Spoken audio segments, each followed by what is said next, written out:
Okay, so the first conic section that we're going to review is the parabola. We have two types of parabolas that we study. Y equals x squared, which is the vertical parabola, and x equals y squared, which is the horizontal parabola. Now sometimes these are shifted and you have to figure out where the vertex is, but that's in the simplest form. Alright, so you may see this listed as y equals a x minus h squared plus k, where h and k are the vertex. A determines whether it's an up or a down parabola and how narrow or wide it is. For the x equals a times a y minus k plus h, where h and k are the vertex. And if a is positive, it opens to the right. If a is negative, it flips it and opens to the left.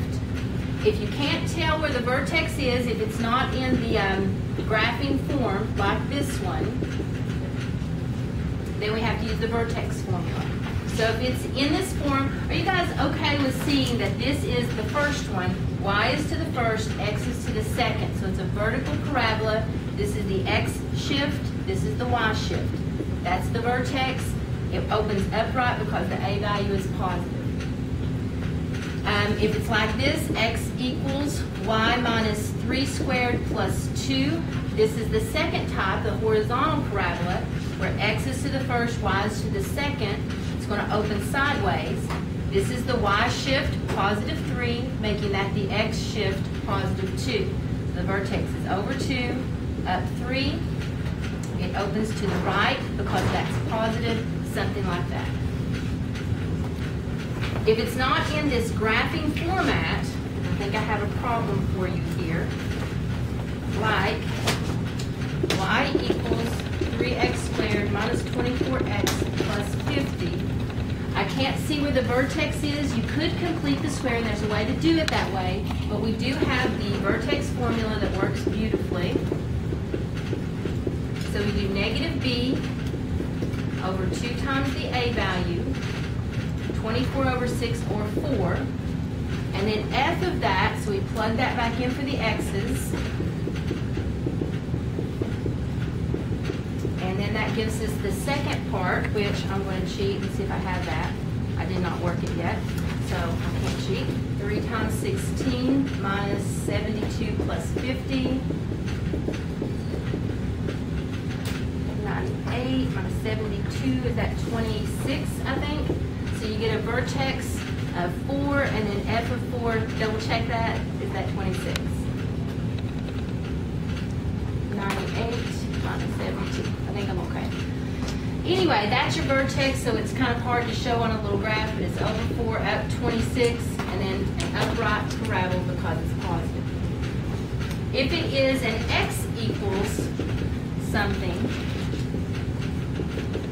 when you do negative b over 2a and f of that, that will be in reverse order. Remember to switch it. Negative b over 2a will actually be the y shift. It's all backwards. It's an inverse function when you do the x is y squared. Okay, so that's your parabola. Now we'll review the circle.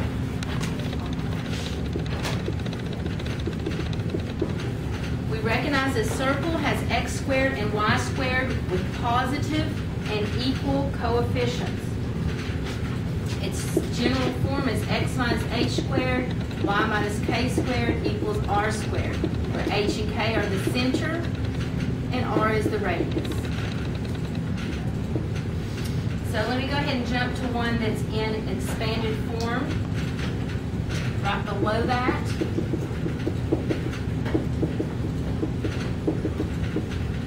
Okay, I suspect this to be a circle because I have an x squared and a y squared with equal positive coefficients.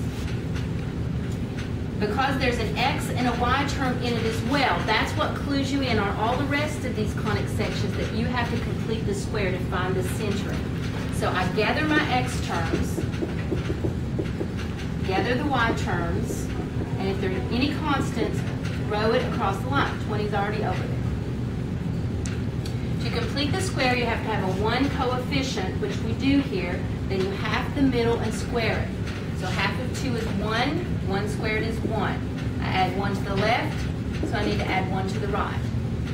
This now is factorable into x plus 1 to the second.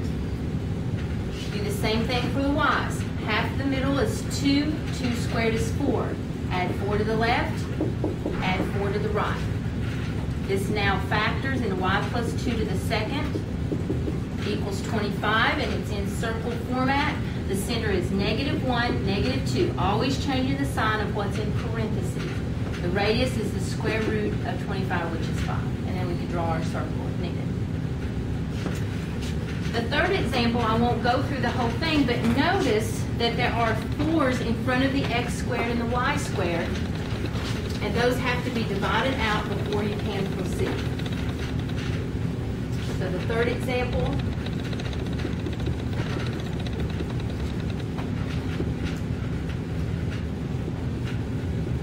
again, I suspect it to be a circle because I have an x squared and a y squared with equal positive coefficients. 4x squared, 4y squared. That's what makes me even try to make it look like a circle. I'm not guaranteed it will be a circle. You have to go through this process. If you get a negative number on the radius side, then you get no graph. If you get a 0 on the radius side, that means it's just a point. But if you get a positive number, then you've got a real circle. So you really don't know until you work this out. But the first thing I would do, because x squared and y squared have a 4 in front of them, I would divide by 4. I won't be able to complete the square unless I do that. But luckily,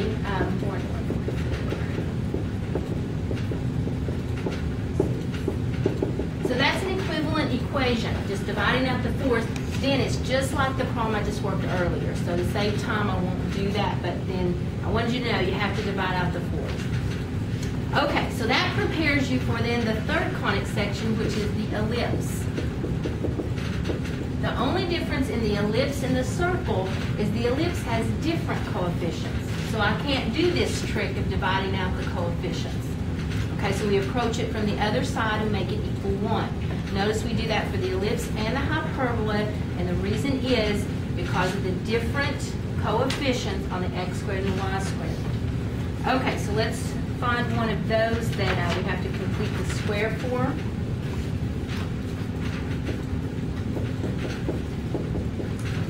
So this is on the next page, the third example. I'm just jumping into the full process.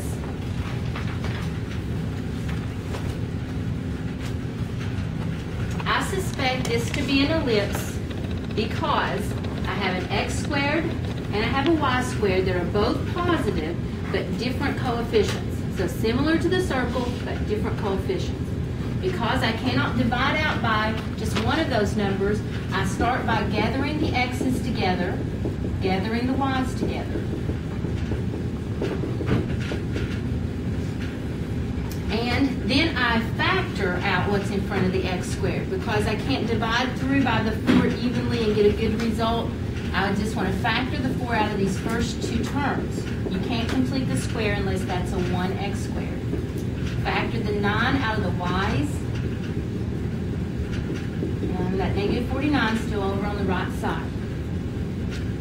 Okay, then what completes this first square? What would I need to put in this parenthesis? 1. Half of 2 is 1. 1 squared is 1. But now watch this because it's got a multiplier of 4 in front of it. So the effect was really added 4 on the left side. So I need to add 4 on the right side. That allows me to factor that into x minus 1 to the second, completing the square. Same deal for the y's. Half of the 6 squared is 9, so I'm going to add 9 to complete that square. It has a multiplier of 9 in front of it, which is 81 actual effect, so I add 81 also to balance the other side. And then I figure out what that is. Let's see, 85 minus 49, I think is 36. Yeah, and now we're getting to where your homework kind of picks up. So I just wanted you to see one, because on the final we have some on our study guide like this, so you do have to know how to go through the whole process of completing the square if necessary. All right, once you get it to this point, then remember you have to make it equal 1. So completing the square is always done beforehand, before you do any dividing of the end number. Once you have your squares completed, then divide by whatever's over on that side to make it equal 1. Divide each term by 36. And you hope that they've designed a problem that works out nicely and it divides out well. So remember 36 divided by 4 is really what we're doing, right? 36 divided by 4 makes a 9 on the bottom. This 36 divided by 9 makes a 4. And now it equals 1, and we're ready to graph this thing. Now it's in standard graphing form. How am I doing on time? Okay, so the offset is +1 and -3. So over 1, down 3 is your centering or your starting point. Underneath the x, we square root that. It's 3, so you travel 3 from the centering. Under the y, square root of that is 2, so up 2, down 2. Comes together because of the plus sign making it an ellipse. The only difference in a hyperbola is it has a minus here, and the curves would split apart, or repel instead of coming together as the ellipse. If it's x squared minus y squared, it goes left and right. If it's y squared and minus x squared, it's up and down. It's a vertical hyperbola. Let's see how we do on time. You can go ahead and stop it.